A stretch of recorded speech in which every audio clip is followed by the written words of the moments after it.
3 years old among 4 killed in suspected firebombing in Central Village.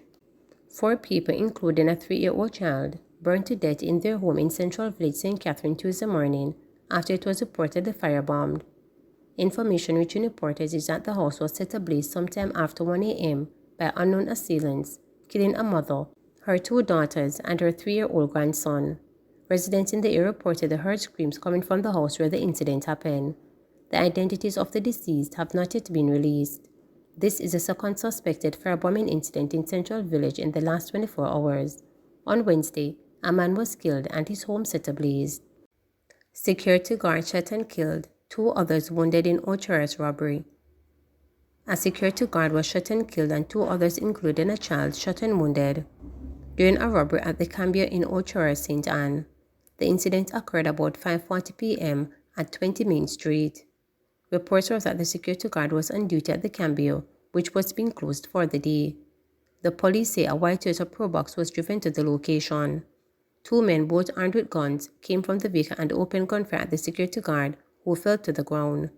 The men then opened gunfire at the Cambio manager, hitting him multiple times all over his body, and robbed him of 2 bags containing an undetermined sum of cash. The gunmen also robbed the security guard of a Taurus 38 revolver. The men escaped in the motor vehicle. After the shooting subsided, a 9-year-old student who was in the vicinity was found to be suffering from a gunshot wound to his upper right arm. Both wounded persons were rushed to the St. Anne's Bay Hospital, where they were admitted in serious but stable condition. The security guard was pronounced dead at hospital. The police are appealing to anyone with information about the crime to contact the Ochoas police station or any other forces confidential line. Several people rushed to hospital following 2-vehicle crash in Manchester. Several people have been rushed to hospital following a 2-vehicle crash on the Penhill Main Road in Manchester on Monday afternoon. The crash rate happened about 2:30 p.m. involved a Toyota Yaris and a Toyota Isis when the crash occurred. District Officer Stuart Edwards of the Jamaica Fire Brigade said speeding may have been a contributing factor to the crash. When we arrived on the scene, occupants of the private car were already removed and transported to the Mandeville Regional Hospital. We are appealing to motorists to proceed with caution on the road. This could have been avoided if persons were driving within the speed limit, he stated. The crash had resulted in a pileup of traffic on the crucial main road that links Mandeville to Christiana and its environs. 11-day-old baby girl stolen from mother at VJB found alive. An 11-day-old baby girl that was stolen from her mother at the Victoria Jubilee Hospital in Kingston yesterday morning was found alive in the afternoon. The infant, identified as Kimoya Robe, was reportedly stolen by a woman at about 10 a.m. The police say that baby Kimoya was found sometime after 4 p.m. in Franklin Town, East Kingston. The woman, who is alleged to have taken her, has been taken into custody. Regional Director of the Southern East Regional Health Authority, Errol Green, told reporters that the suspect took the child after she approached the mother, who is wheelchair-bound, and offered to assist with the baby. Meantime, Green has emphasized that baby Kimoya was not stolen from the Victoria Jubilee Hospital, and therefore the incident does not indicate a repeat of a previous case of theft there.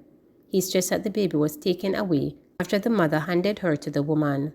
Mr. Green noted that there are surveillance cameras at the facility and that Sarah is cooperating with the police as the matter is investigated.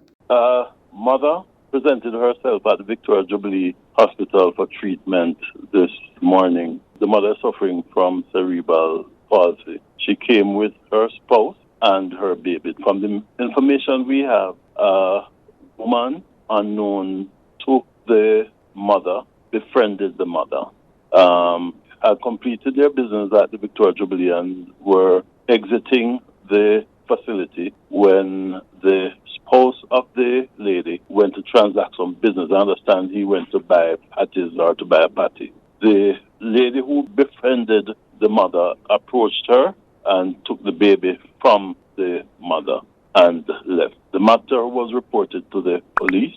The police are investigating, and we are cooperating with the police by providing them with whatever information we have. This was not a repeat. This baby was not stolen from the Victoria Jubilee Hospital. The mother handed over the child. Yes, there are CCTV cameras. Yes, the matter is in the hands of the police, and we are cooperating fully with the police. 5 people shot and killed in less than 72 hours in Grange Hill, Westmoreland. 5 people have been shot and killed in less than 72 hours in Grange Hill, Westmoreland. The latest incident happened shortly after 9 a.m. on Monday, where another man was shot while driving his motorcycle in Geneva. Police were currently processing the scene when reporters visited. A red Cobra motorcycle was seen on the embankment as lawmen drew the caution tapes and commenced their investigations. Meanwhile, reporters understand that one man was shot and killed and another shot as they traveled in a motorcar in Forestville, Geneva on Sunday night. The deceased has been identified as 23-year-old Shaquille Forrest, a customer service representative of Bay Road District, Little London, and Forestville District, Grange Hill in the parish. Reports from the police are that Forrest and the now injured man were traveling in a grey 2013 Toyota Axio motorcar in the direction of Forestville Square from Geneva direction. The lawmen said that upon reaching the square, they were confronted by a lone gunman who opened fire at them in the vehicle. Forrest, the police said, lost control of the motorcar, which then veered across the road and stopped on the right embankment. Both men, in fear for their lives, then ran from the vehicle in different directions. The gunman is said to have chased Forrest while firing gunshots at him, hitting him in the head, upper body, and left ear of the foot. When the shooting subsided, the other occupant of the vehicle was found with a gunshot wound to his abdomen. The injured man was transported to hospital by residents, where he was admitted in serious condition. Forrest, on the other hand, was found in a drain off the right side of the road suffering from what appeared to be gunshot wounds to the upper body. He was later transported to hospital where he was pronounced dead. 3 men were also killed in the community on Saturday, hours apart. Reporters understand that the killing might be as a result of a feud between rival communities. High expectations as Clark opens budget debate today. Economists have high expectations for the upcoming budget deliberations and are predicting that when Finance and Public Service Minister Dr. Nigel Clark opens debate today, he will have good news about the macroeconomy and the country's growth trajectory. They are, however, wary of the escalating public sector wage bill and the impact this will have on the revenue growth and are waiting to hear how the Finance Minister will tackle this issue. Economists with the United Nations Jamaican Economy Panel, Keenan Farner, told reporters on Monday that he anticipates the presentation will primarily emphasize the macroeconomic gains that have been made over the last few years and the need to sustainably preserve those advantages even as the government pursues its fiscal policy objectives. I believe much attention will be placed on growth-inducing initiatives in the form of greater spending on infrastructure projects, owing to an increase in the capital budget to $80 billion, he said. Further, as the government's compensation restructuring enters into final stage, Partner surmises that increase in public sector productivity could be a priority area as to ensure revenue growth continue to match or exceed wage growth. I think the presentation will make provisions for increasing social spending for the most vulnerable to enable enhanced protection amid current elevated levels of inflation, he added. Economist and Chief Executive Officer of Quartus Capital, Dr. Stoke, told reporters that his primary expectation is a budget that seeks to continue the path of reducing the national debt in a sustainable way while promoting a macroeconomic environment that is supportive of equitable growth. This requires the government to resist any temptation to spend in a way that will lead to a future increase in taxation, while at the same time make smart investments in critical areas like education, the physical infrastructure, for example, roads and water, security and healthcare, he stated. Additionally, he said the government will need to pay close attention to the wage bill, noting public sector wages are now approximately 40% of the non-debt expenditure budget and about 12.6% of gross domestic product, GDP. The wages to GDP number growth in future years and is a clear and present danger to the overall budget if the government doesn't find a way to introduce robust performance management in the public sector. This is an issue the finance minister has to address in a direct and strategic manner during the budget discussions, he stated. Dr. Stroke warned that the consequences of furthering public sector wage bill are the crowding of capital expenditure and greater future taxation. When Dr. Clark tabled the 2024-2025 budget last month, he had noted that the compensation allocation of $442 billion includes an estimated amount to conclude the implementation phase of the restructuring compensation system during the fiscal year. It must be noted that the amount of the budget for public sector compensation for 2024-2025 exceeds actual compensation for 2021-2022, the year before the compensation restructuring began, by approximately $200 billion. It is obvious that the government has made a concreted effort to address historical challenges with public sector compensation, and now it is a time to consolidate, he stated.